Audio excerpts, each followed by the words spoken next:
Hey everybody, how's it going? Hopefully everybody's having a good night. Hopefully everybody's enjoying their Saturday night with their family and loved ones right now. As always, I like to start off the videos with, hoping everybody's being safe out there. Everybody's doing the right thing. The ones that are essential right now. Hopefully everybody's being safe as much as they can right now. I know it's a little hard times right now, but if everybody just does their part, we'll all get through this. As always, wash your hands before and after every meal. If you cough, cough on your elbow. Learn how to social distance. Not be with a big group right now because the more we follow these guidelines, the more everything goes good and everything. We get through this. And the ones that are quarantined at home and haven't been working, haven't been able to do anything, not leave their place. Hopefully you guys are taking some self care and hopefully everything goes well. The quicker we all work together, the quicker this ends. And as always, my name is Juan Rodriguez. I go by Junior. Um, Today we're going to be talking about the Dallas Cowboys. The Dallas Cowboys. This is the one where people, friends on my Facebook have been telling me, I can't wait. So we'll see. I mean, we'll see if you guys like the pick, because uh, it's very hard to please Cowboy fans. They're not difficult. They just want perfection, and that's just the way they are. But I'll give it my best shot today. So today is about the Dallas Cowboys. You know, Talking about the Cowboys today. They finished 8-8, but if you would have told me in the beginning of the season, how far they would have gone, I was probably thinking, at least championship for the NFC, because on paper they looked like they had everything going right for them. They had all the players, the net roster looked outstanding. And, looking at the roster with all these names, um, it's weird. All the talent in the world, and they fall short. I mean, God, it feels like I'm talking about the Dodgers, man, always blowing it for whatever reason. But it's the Cowboys today. So um, they finished 8-8. They fired Jason Garrett. They brought in Mike McCarthy, and the Cowboys season really started off kind of rocky, from training camp all the way to the end. Ezekiel Elliott held out at the beginning of the year. He came back after they agreed to make him the highest paid running back in the league, and he just didn't look like himself. I don't know if it was because he looked in shape. He just, wasn't probably ready for football shape, and it happens. It happens a lot, and we'll see what happens. And then the season goes on, and they started off 3-0, and they looked exactly what people thought they were looking like. At least contending, for the NFC to possibly play for the Super Bowl, and then it all fell apart. They lost to the Jets, and then they lost to the Saints, who was Teddy Bridgewater was a starting quarterback at that time, and it just started coming apart little by little. They ended up losing, very key important division games, and by the week they needed to win. They did, but they also needed the Eagles to lose. The Eagles won, and that was their season, 8-8. Nothing more to it. It just didn't look right. Dak Prescott had a heck of a year. He clearly looked like the quarterback of the future for Dallas, but instead they decided to tag him and see if he can do it again. And we'll see where this goes, because now, as I said, they signed Ezekiel Elliott to a long-term deal. They had Amari Cooper, who they gave up a first-round pick to the Raiders, and they played the season. And what was weird about the whole Amari Cooper thing was they literally had to outbid the Washington Redskins. Well, let me rephrase that.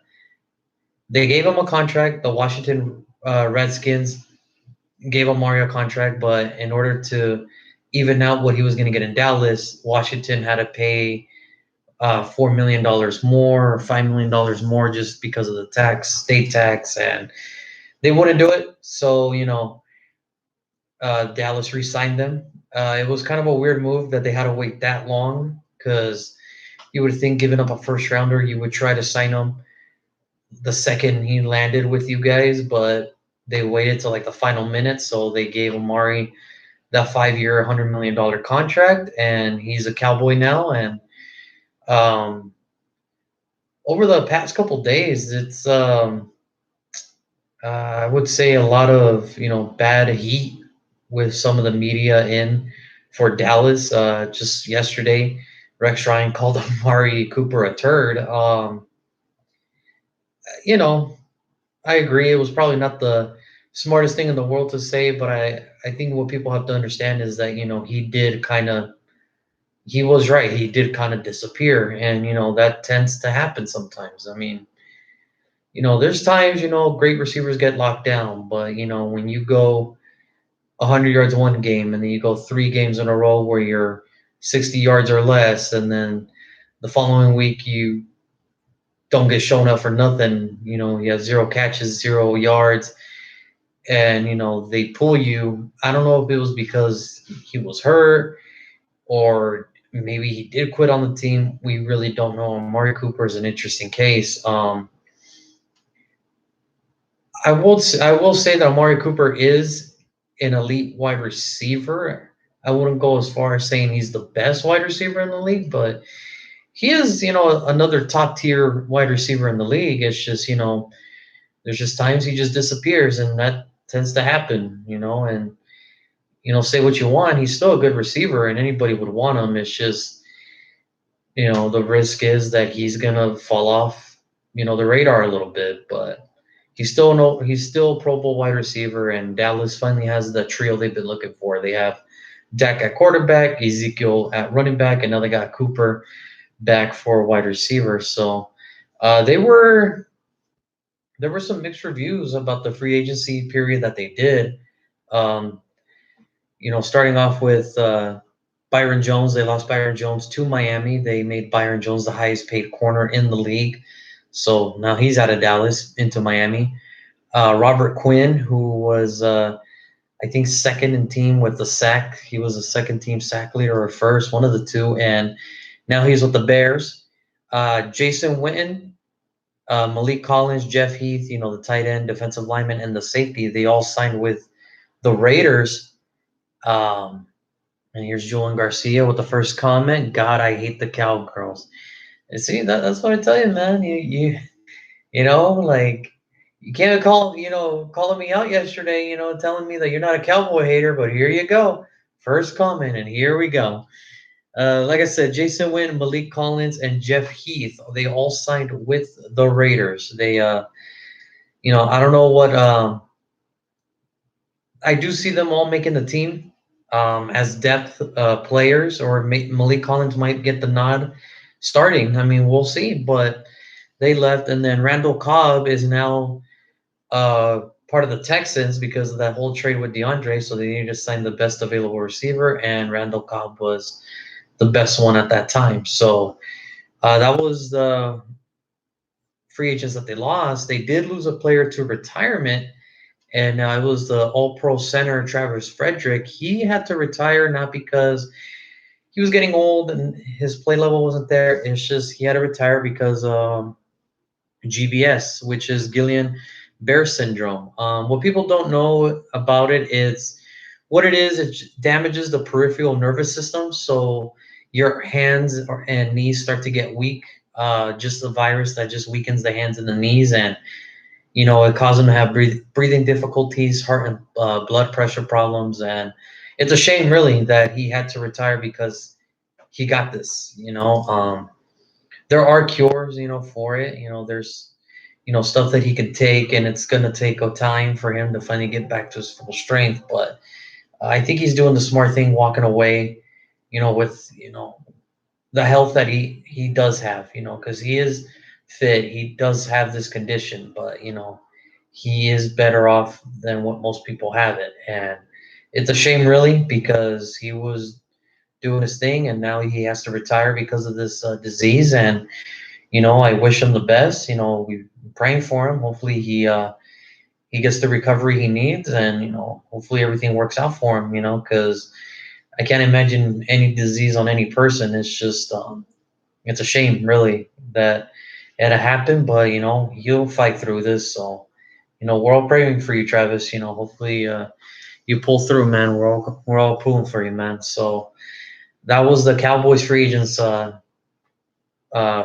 list of them losing, but they were busy as well by keeping some players in house. For example, I mentioned Cooper; he got the new contract. Dak Prescott got franchise tag. Um, Blake Darwin, he had to resign.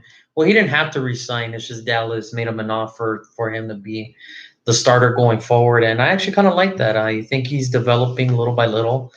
I think now as a full time starter, I think he is ready. I mean, we'll see how it goes, but he had some pretty solid moments last year with the Cowboys, and I think that's what they were looking for. Darian Thompson comes back at safety.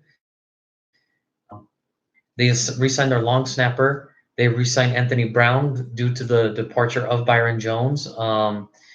They re-signed Kay Forbath, the kicker, who replaced Brett Mayer. He was just doing bad. Here comes Forbath. He does his good things, and he gets another contract with the Cowboys. Joe Looney re-signed due to the fact that Travis Frederick retired. So he'll finally be getting snaps. He's actually at the age of 30 now. Never started a game, or he did start a game, but it was just Travis Frederick's thing. But he'll finally get to be a full-time season starter now, depending what the Cowboys do in the draft. But he finally has his chance, and he gets really anywhere. He can go from center to right guard. He can be the pull tackle, an extra lineman, but he'll get a shot. And then Joe Thomas, the linebacker, re-signed. Justin March, linebacker, re-signed. C.J. Goodwin, who was the special teams gunner, probably the best special teams player on the Cowboys, he re-signed. And so they did a lot of in-house re-signings. The only ones that outside was Clinton Dix, Clinton Dix. He signed with the Cowboys. Gerald McCoy, the former Pro Bowl defensive tackle for Tampa Bay, and last year he played with the Panthers. Now he's on the Cowboys. Don Terry Poe, he's with the Cowboys now, and they also signed Blake Bell, who was with the Chiefs. He couldn't get the money from Kansas City due to the fact that Kansas City is cap strapped right now. I don't know if you guys seen the jokes. I think it's a joke where they only have $177. Like, you heard that right. Not 177 million, not 177,000, just $177 in cap space. So I know they redid a Sammy Watkins deal, so maybe that gave them a little bit more cap space due to the fact that you need to have at least 9 to 12 for your rookies coming in. Um, but we'll see what Kansas City's doing. We'll see what the outcome is. And they also signed Greg Zuerlein, who was with the Rams. And, he was a good kicker. Last year was probably his worst year as a pro. I don't know why. I didn't really understand the signing because, they signed Kay Forbath and Greg Zuerlein. So maybe that is going to be competition. If anything, they're probably going to give it to Greg because Kay only signed for a 1 year and Greg signed for a 3-year deal. They might keep both. Maybe Greg will be the place kicker. I don't know. It was kind of a weird signing, but we don't know what's going on behind those closed doors. So Dallas got Greg Zuerlein, and the surprise signing of the 2020 free agency period. Aldon Smith, he's back in the NFL. He hasn't played in 4 years due to the fact that he had a little bit. It's not a secret. He had trouble with alcohol issues, DUIs, the whole thing. That was out of left field. I never thought we would see Aldon Smith play in the NFL again, due from seeing his last interview where they bail him out of jail and he's still kind of buzzed, and then he takes his kids to school. It just, he wasn't at the right place. Like, his mind wasn't at the right place. But we'll see what happens. I mean, this probably will be his last shot. He has to impress this year. We'll see what happens. I mean, I wish we could speak more on Alden, but the last time I saw him was 4 years ago. Carla Estrada. This is our year. Every Cowboy fan, I can already hear it. Oh God. Yeah. I mean, that's what I'm saying. Like, I'm reading the things and I'm reading all the talent Cowboys have, and I swear to God, it's like I'm talking about the Dodgers, but they somehow always blow it in the end. It always happens. But anyway, um, I wish we could talk more about Alden, but I mean, he hasn't played in 4 years. The last time he played, he was with the Raiders. He had a good game, and then they decided to suspend him. He got in trouble, and then they suspended him indefinitely. He had to get reinstated. Here we are 4 years later. So hopefully he learned. Hopefully he has a good year, and hopefully his mind is in a better place. So we're all rooting for you, Alden. I mean, at least I'll be watching now because Alden in the beginning of his career had 32 and a half, almost 33 sacks in his first 2 years in the league. That was, you just saw the talent and it looked like it was going to go somewhere. And then he just couldn't stop getting in trouble. So, I mean, we'll see what happens. And then, with all this signing, and then, as I mentioned earlier, Jason Garrett's out. Mike McCarthy is now the new head coach of the Dallas Cowboys. Mike McCarthy used to be the head coach of the Green Bay Packers, but then they let him go. Um, I'm gonna be honest. I didn't see this one's coming. I didn't think. I don't know what the benefits of Mike McCarthy is to adding Dallas because you're adding a coach who his own quarterback called them out. Aaron Rodgers has called them out a few times while his time in Green Bay. You have players who've since left Green Bay talk about the whole Mike McCarthy post Super Bowl and how he just there was no like emotion there. It was just coasting through the waves, and I don't know what the benefits of bringing Mike McCarthy in other than he's a good offensive play caller, but other than that, I mean, I don't see the benefits because you're going from Jason Garrett to Mike McCarthy. I mean, it's yeah, he won a Super Bowl, but I mean that was a once in a the Green Bay Packers when they did win it, that was a once in a like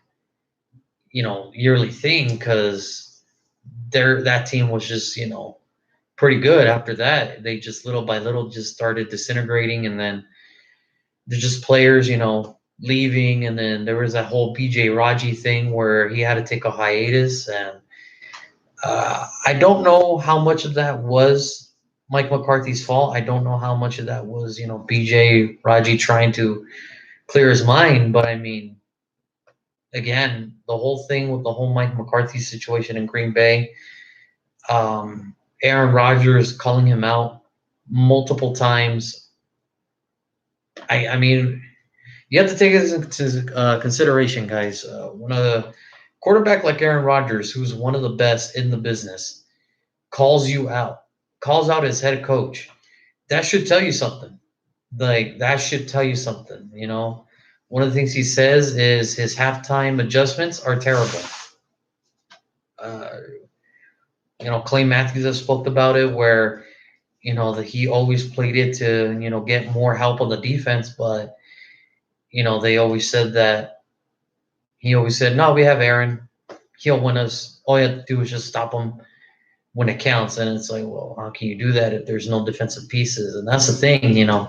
Aaron Rodgers isn't getting any younger, and I like what the approach last year for Green Bay was to get Darius Smith and the gang and Preston Smith on the defensive side. So, and they're doing well defensively now. Mike McCarthy failed on that, and I know Green Bay came up short, but I think they still have Aaron Rodgers, and that defense is only going to get better. So we'll see where that goes. But as far as Dallas case, I don't know where the benefit comes in because Jason Garrett, same thing. You're basically getting an older Jason Garrett. That's what you're doing. Unless he changes ways off that 1 year he decided to take off. He decided to change his ways. I mean, we'll see. We'll see. I'm intrigued, but I didn't understand the hiring. Um, Maybe it was one of those where they had to act now or they lose them or something. I don't know. we'll see what happens. I mean, it's all on the because the Cowboys have been drafting good defensively, and we'll see what happens. I mean, hopefully Mike McCarthy can take advantage of a defense, who will get a Van Der Esch back, who will get DeMarcus Lawrence back, who we'll see. I mean, yeah, they lost Byron Jones, but they have to rebuild secondary, but that's always been an issue for them now for a while. But other than that, hopefully he takes advantage and he does a smart thing. And with that being said, it is now time for my prediction on what I think the Cowboys are going to do with their pick in the 2020 NFL Draft.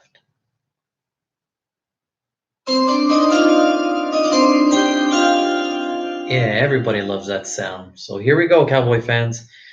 Don't kill me if you don't like this pick. So, with the 17th pick in the 2020 NFL Draft, the Dallas Cowboys select Grant Deplete, safety out of LSU. That's right, guys. Another LSU Tigers off the board. They just have talent everywhere. And he is the best safety coming out in this, regarded as the best safety coming out in this draft. It's really hard because you either have 1A in Grant Deplete or 1B in Xavier McKinney out of Alabama, but I think they would probably I think they would pick up Grant Deplete more, like a more than McKinney, because Grant Deplete, you can put him anywhere. You could put him safety high, you could put him in the box, you could put him as your nickel, and he's all for it. He's really good. He was a two-time first-team All-SEC in 2018, 2019, a two-time consensus All-American in 2018, 2019, and in 2019 he won the Jim Thorpe Award for the best defensive back in the nation, and he won the college. Him and his Tigers won the national championship this year in college football. So as a freshman, he played in all 13 games, but he only started 10.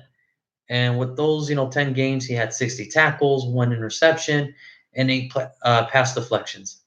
In 2018, 74 tackles, 5 sacks, 1 forced fumble, 5 interceptions, and 9 pass deflections. And junior, which was his final. What I can tell you is he's just a good coverage corner. He can do it all. He can get in the box. He can cover at safety. He could play high zone. He could cover the flats. He's everything you need a safety to do now. He's not afraid to tackle. He's not afraid to cause turnovers. He's not afraid to hit, and that's the thing. He knows how to cause turnovers. So I mean, Dallas needs help at safeties. I mean, yes, they can use another corner now that Byron Jones is gone, but safety, they need him because Haha only signed for a 1 year, and then the other safety, Xavier Woods, this is his last year on his contract too. So Grant Deplete's there. So if either Haha or Xavier Woods don't work out, at least you have another safety ready to go for next year. So Grant Deplete is, my pick here. He finished in top almost everything for safety. He looked at the combine. He did amazing everywhere. From drills to his 40 to everything. Like I said, it was either 1A or 1B. There's no knock on Xavier McKinney. It's just I think Dallas is going to like Grant Deplete more because he can do a little bit more than Xavier McKinney can. So hopefully, if this does fall to Dallas, it's a great way to rebuild your secondary, getting a really good safety to kind of rebuild that secondary. So other than that, that will do it for today's video. I appreciate you guys for tuning in. Hopefully you guys enjoyed the video. Hopefully you guys are Saturday night. The rest of your Saturday night is good. Tomorrow, Miami's on the clock again, but we're going to talk about Pittsburgh because the pick that Miami has at 18 originally belonged to Pittsburgh. So tomorrow, Pittsburgh, more info on Pittsburgh tomorrow, and then I'll make the pick for Miami, and then we'll go from there. Other than that, do we have any questions on the thing? No, nobody?